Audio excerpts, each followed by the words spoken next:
Hello students, today we are going to start a new chapter and that is from unit number 1, chapter number 3 and that is human reproduction, in which we will today discussing about introduction and male reproductive system part 1. Before we start the chapter, let me go through one analysis, that is last 10 year analysis from NEET examination from 2009 to 2019 from chapter number 3. So here you can see the list of topics. Okay, so first topic is the male reproductive system, from which you can see here 28 questions were asked. Second topic is a female reproductive system, from which 8 questions were asked. Then gametogenesis, 42 questions were asked. Menstrual cycle, 26 questions were asked. Then fertilization and implantation, 27 questions were asked. Pregnancy and embryogenic development, total 26 questions were asked. And then parturition and lactation, total 18 questions were asked. So from these analysis you can analyze that which topic is most important from this chapter. First of all, let me define what is a human reproduction. Okay, so it is a form of a sexual reproduction. Okay, and it is resulting in the conception of a child. Okay, so finally, it will result in the conception of a child. It typically involves sexual intercourse and between a man and a woman. So this is the definition of a human reproduction. It is a form of a sexual reproduction resulting in the conception of a child, and it is typically involves sexual intercourse between a man and woman. Humans are sexually reproducing and viviparous organisms. Okay, viviparous, that means give birth to the child. Okay, and human reproductive system include male reproductive system in male and the female reproductive system. As we know very well, humans are unisexual organism. That means male and female both are different. So male will have a male reproductive system and female will have female reproductive system. In this slide, you can see a list of events during the human reproduction, which we will learn in this chapter, and that is a gametogenesis. This terminology indicate a formation of gamete, that means egg formation and sperm formation. Then second step or a second event is a insemination, that is the entry of sperms into female genital tract. Okay, and then fertilization will occur, that is a fusion of a gamete, that is a male gamete and female gamete, and finally it will form the zygote. Okay, and after fertilization, implantation will occur, that is a development of a blastocyst and its attachment to the uterine wall, that is called implantation in human. Okay, and finally after implantation, gestation period will there, and that is a embryonic development period. Okay, and after somehow gestation period complete, that is a 9 month of gestation period in case of a human, and after 9 month of a gestation period, parturition will occur, and that is a birth of a child. In today's lecture, we will discuss about male reproductive system in detail. Okay, so first of all, let me see what is a male reproductive system, which parts are there in the male reproductive system. So in male reproductive system, mainly you can see 4 organs are included. Okay, 4 group of organs are included, that is a paired testes. Okay, first of all, this is a very important and we can say main organ of a reproductive system, that is a paired testis. You can see here, this is a testis. It is in the oval shape. Okay, and in a pair. Then accessory ducts. Okay, second very important organ is the accessory duct, which include rete-testis. Okay, then vasa efferentia, epididymis, vasa deferens. Okay, so these all are included in the accessory duct. Then next is the accessory gland, that includes seminal vesicle. Okay, so here you can see this is a seminal vesicle. This is the structure of a seminal vesicle. Then second is the prostate gland. That is number of a prostate gland is a 1. So here you can see this is a prostate gland. This is a yellowish color gland here. Okay, and then the next is a Cowper's gland, that is also called bulbourethral gland. Okay, that is in pair. Here you can see bulbourethral gland. Okay, this is a bulbourethral gland here. Okay, it is not indicated, but it is this one. This node is a pinkish color, is a bulbourethral gland. Okay, so accessory gland include prostate gland, seminal vesicle, and Cowper's gland, or also it is called bulbourethral gland. Okay, and finally external genitalia, that is a penis. So here this is the structure of a penis. Okay, that is the external genitalia. So let me see this diagram. So first of all, here you can see this is a bladder, that is a, here you can see orange color structure, that is a urinary bladder. We store urine. Then seminal vesicle here, that is a accessory gland. Then prostate gland here, yellowish color, bulbourethral gland this is. Okay, then vasa deferens from here to here, this pinkish color duct, that is a vasa deferens. Then urethra in the penis, then epididymis, this structure is called epididymis. Then testes, this is a oval shaped structure, that is a main organ of a reproductive system of a male. Okay, and that is a testis, oval in shape. Then scrotum, this is a bag like structure in, or a pouch like structure in which testis is situated, that is called scrotum. In today's lecture we are going to discuss about male testis and accessory ducts, and these both are considered as a primary sex organ. So primary sex organ include testis of a male and accessory duct of a male. Okay, so this primary sex organ are the organ that produce sperms and testosterone, that are called primary sex organs. Okay, and testes actually is not formed inside the scrotal bag. Though they are situated in the scrotal bag, they are not forming inside the scrotal bag itself. Okay, so testes are formed within the abdomen. Okay, firstly they will form inside the abdomen, and soon after the birth or at the 8th month of pregnancy they will descend, means they will come down from the abdomen to the scrotal bag outside of the abdomen. Okay, and it will reach up to the scrotal bag by using one canal, that is called inguinal canal. Okay, you can see here they will go down by using this canal, and that is called inguinal canal. Okay, why this scrotal bag play very important role here? Because the low temperature, okay, whole body having a 37 degrees Celsius temperature, whereas in the scrotal bag there is a low temperature. Rest other body having 37, whereas here 2 to 2.5 degrees Celsius less temperature than the body temperature will be there. Okay, and these low temperature inside the scrotal bag help for the spermgenesis or spermiogenesis of a scrotum, help to the proper functioning of a testis, and for the spermatogenesis. So this low temperature is a very important to production of a sperm cell, and that's why they are situated in the scrotal. So what is the reason behind that? That testes are present inside the scrotal bag. Okay, so scrotal bag have some function. So it will maintain the low temperature of the testis necessary for the spermatogenesis. For the spermatogenesis, it is very important to maintain the low temperature. Otherwise, the spermatogenesis will not occur. Also, it will protect the testis from the mechanical injuries. Okay, and due to 2.5 degrees Celsius, that is a 34.5 to 35 degrees Celsius temperature will be maintained inside that, and it will lower than the normal internal body temperature, and this condition is very important for the spermatogenesis. Otherwise spermatogenesis will not occur. So let me see about the structure of a scrotum. It is the cavity of a scrotal sac is connected to the abdominal cavity. Here you can see this is a scrotal bag, and it is directly connected with the abdominal cavity, and the connection is via inguinal canal. The canal which connects the scrotal bag to the abdominal cavity is called inguinal canal. Let me repeat. The cavity of the scrotal sac is connected to the abdominal cavity by using inguinal canal.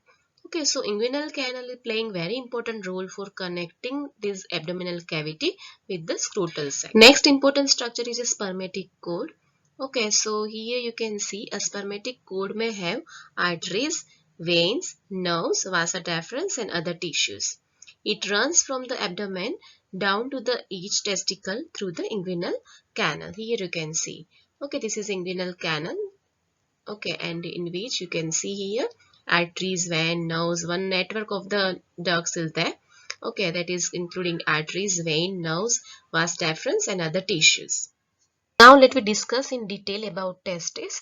So testis is held in position in the scrotum sac. Here you can see this is the testis, and it is held in position in the scrotum sac by using two structures, and that include gubernaculum and second is the spermatic cord.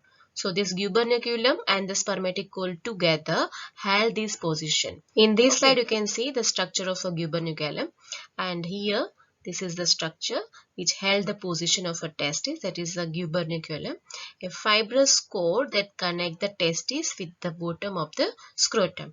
Okay, so this is the bottom of the scrotum sac, and it will hold these testes together by using this structure, and that is called gubernaculum. So in NEET examination, this type of question may ask to you, that is a fibrous cord that connect the testes with the bottom of the scrotum is a, your answer must be gubernaculum. Now let me discuss about histology of a testis, that is the internal structure of a testis. So testis enclosed in a two protective layers. Okay, so first of all, outer layer, here you can see the greenish color layer, that is an outer layer, and that is called tunica vaginalis. Okay, this outermost layer of a testis is called tunica vaginalis, that is made up of epithelium tissue and connective tissue. So epithelium tissue and connective tissue together form tunica vaginalis. You can see here greenish color border. Okay, that is the outer layer of a testis. And then inner layer, that is a tunica albuginea, that is made up of fibrous tissue, and that is a fibrous connective tissue. Okay, that is called a tunica albuginea. So here you can see testis having a two protective layer.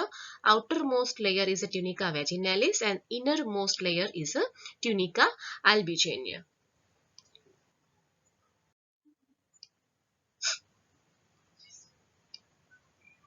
Here in this slide you can see tunica albuginea, that is made up of fibrous connective tissue. This is a yellowish color indication. Here this structure is called tunica albuginea. Okay, and this greenish color is called tunica vaginalis. So each testis is enclosed in a fibrous envelope, the tunica albuginea.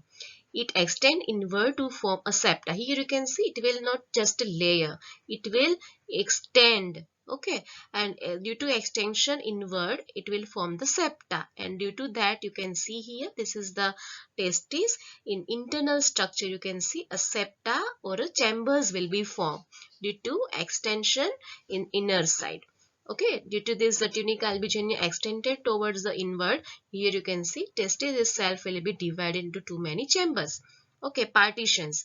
It extends inward to form septa that partitions the testis into the lobules, and as a result of that you can see this testis will be divided into so many lobules. Each testis is oval in shape. Length of a testis will be 4 to 5 centimeter and width of a testis will be 2 to 3 centimeter.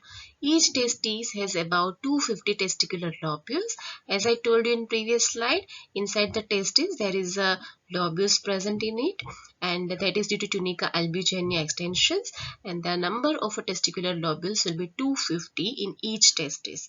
Okay, and each lobule contain 1 to 3 called seminiferous tubule, and the seminiferous tubule play very important role because inside that only sperm cell will be produced, because seminiferous tubule is lined internally with the spermatogenetic cell.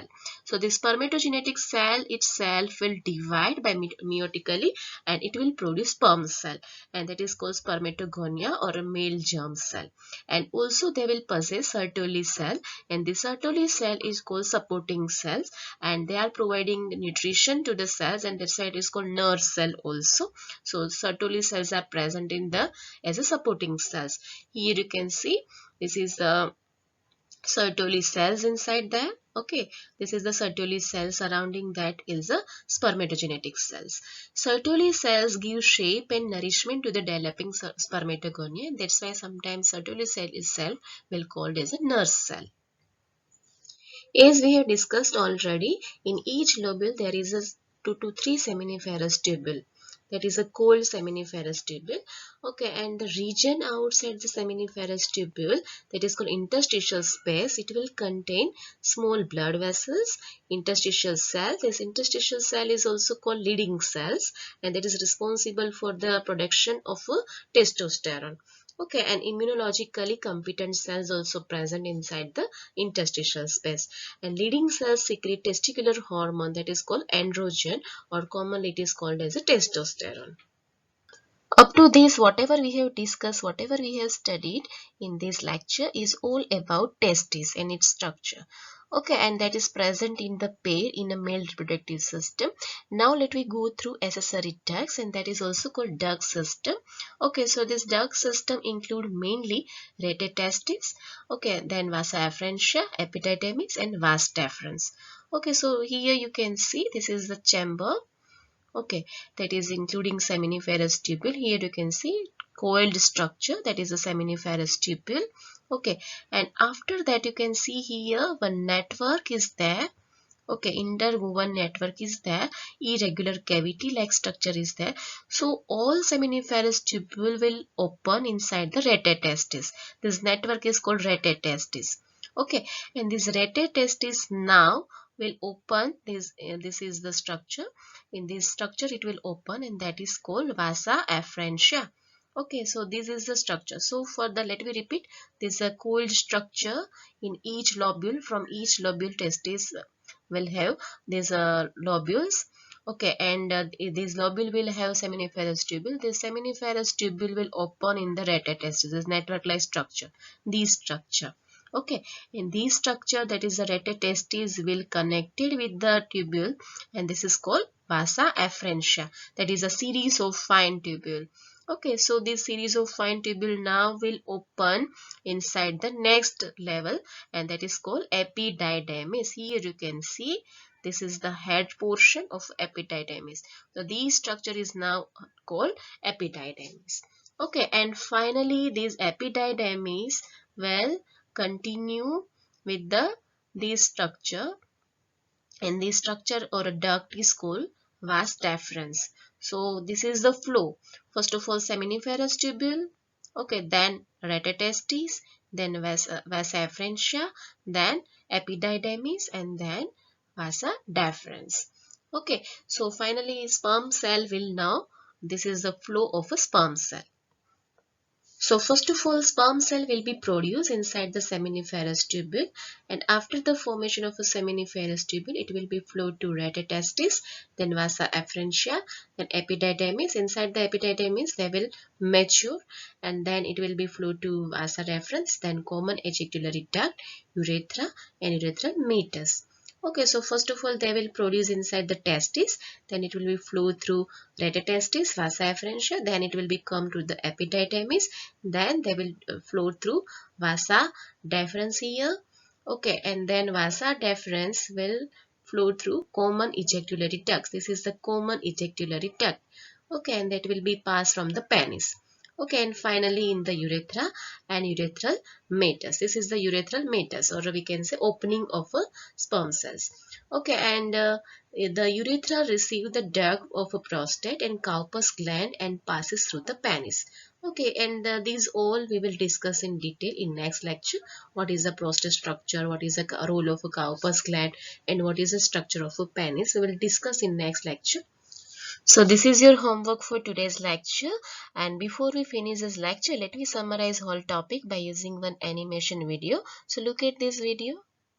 Humans are unisexual and viviparous. The major reproductive organs include the external genitalia, like the penis in males and the vulva in females, along with a number of internal organs including the gamete producing gonads like the testicles in males and the ovaries in females. Let us learn about the organs of the male reproductive system. The male reproductive system is located in the pelvic region.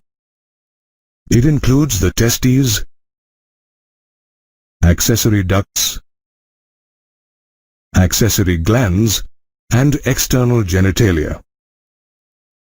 The testes are covered by a sac-like protuberance of skin and muscles called the scrotum. The scrotum lies between the penis and the anus. The testes need to be at a temperature of 2 to 2.5 degrees less than the body temperature to produce sperms. Hence, the scrotum is outside the body and has a temperature lower than the body. The testes are oval in shape, with a length of about 4 to 5 centimeters and a width of about 2 to 3 centimeters.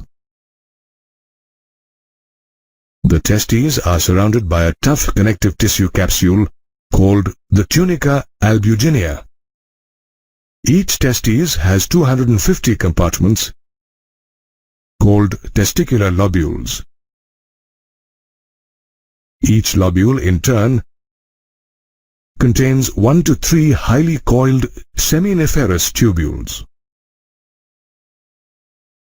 The lining of each seminiferous tubule is called the germinal epithelium and contains the male germ cells known as the spermatogonia and Sertoli cells. The male germ cells undergo meiotic division to form mature sperm cells. This process is called spermatogenesis. The Sertoli cells provide nutrition to the germ cells. The regions outside the seminiferous tubules contain blood capillaries and nerve fibers, and small groups of large glandular cells are called interstitial cells or Leydig cells. Leydig cells synthesize and secrete testicular hormones called androgens. Rete testis, vasa efferentia, epididymis, and vas deferens are the male accessory ducts. The rete testis is a network of ductules formed by the seminiferous tubules. Vasa efferentia are ciliated ductules that arise from the rete testis. They collect sperms and transfer them to the epididymis. The epididymis is a long, narrow, highly coiled tubule present along the posterior surface of the testis. It is divided into 3 parts: anterior, caput epididymis; middle, corpus epididymis; and posterior, cauda epididymis. The epididymis stores the sperms temporarily and nourishes them. The epididymis leads to vas deferens that ascends into the abdomen and curves around the ureter and loops over the urinary bladder. It extends backwards and receives the duct from the seminal vesicle and finally opens into the urethra as an ejaculatory duct. The neck of the urinary bladder, ejaculatory duct, and prostate gland open into the urethra or urinogenital canal. The urethra extends through the penis to its external opening called the urethral meatus or urinogenital aperture. The urethra is the common passage for urine and semen. In next lecture, we will learn about male reproductive system part 2. So till that, goodbye.